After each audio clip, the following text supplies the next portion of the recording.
То есть мы тратили на рекламу порядка 70 тысяч в месяц, то есть мы делали достаточно большой охват радиоволн. И невозможно ведь подвести статистику, сколько этот вид рекламы принес нам денег. Ну как? Ну девочки-официанты спрашивали, ну кого-то это раздражает, этот вопрос, кто-то действительно честно отвечает. Что делали дальше? Кто знает, какие у нас в Омске есть журналы? Вот «Стольник» у нас есть, что еще? «Выбирай», «Дорогое удовольствие», действительно. Вот. Что сделали? Мы заплатили 12 тысяч рублей «Стольнику», сколько-то там тысяч еще «Выбирай». И эти журналы, вот задумайтесь, где располагаются эти журналы? Я сижу в своем заведении и слушаю, и читаю, вернее, читаю действительно, да, новости про другие заведения у себя в заведении. Это какая-то антиреклама. То есть также взять какой-то другой ресторан, лежит журнал, где реклама моего заведения. Это честно? Это нечестно, это смешно. Мы доходили даже, знаете, до того, что листовки раздавали, это был следующий удар граблями. То есть каждый раз бам, бам, и ничего не останавливало. Мы все надеялись, что будет результат. Что мы делали?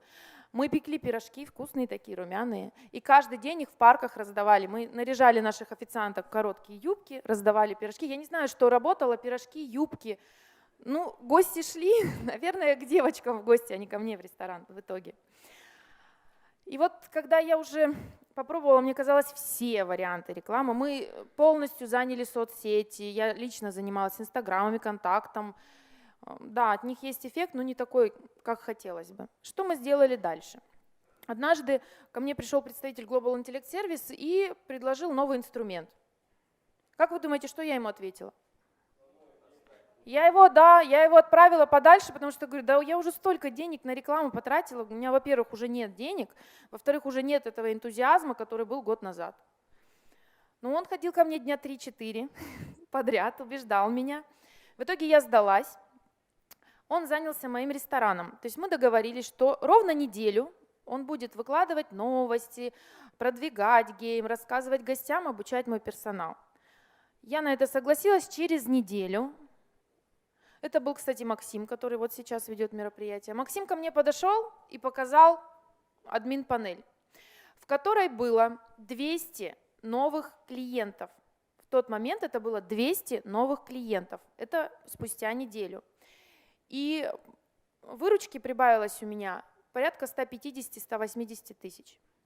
А теперь вдумайтесь, вот я геймом пользуюсь с 3 февраля. С 3 февраля у меня к обороту добавилось 426 тысяч.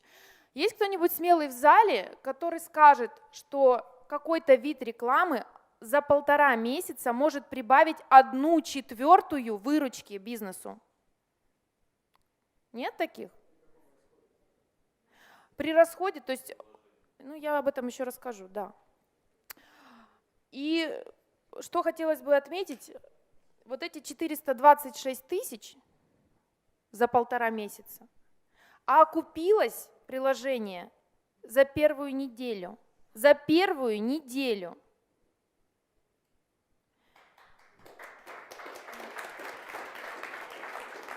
Очень важно, что я сама могу настраивать свой маркетинг, хоть ежедневно менять. Например, когда это зима, у нас и так очень востребован, то есть ресторанный бизнес зимой, это, мне кажется, самое наше время. Самое время, как мы говорим, косить. То есть это и так корпоративы, это и так полная посадка, и нам не нужна дополнительная скидка, чтобы человек пришел, человек придет и так. Лето – это более такое гиблое время, все уезжают в отпуск, и, соответственно, я могу сделать дополнительную скидку, дополнительно замотивировать людей посетить мое заведение. Соответственно, и гости рады, и они приходят чаще, и у меня выручка только растет. И вообще хотела сказать следующее. Вот я человек, в принципе, не жадный, но как у всех срабатывает у меня. Вот представьте, есть пирожковая А и пирожковая Б.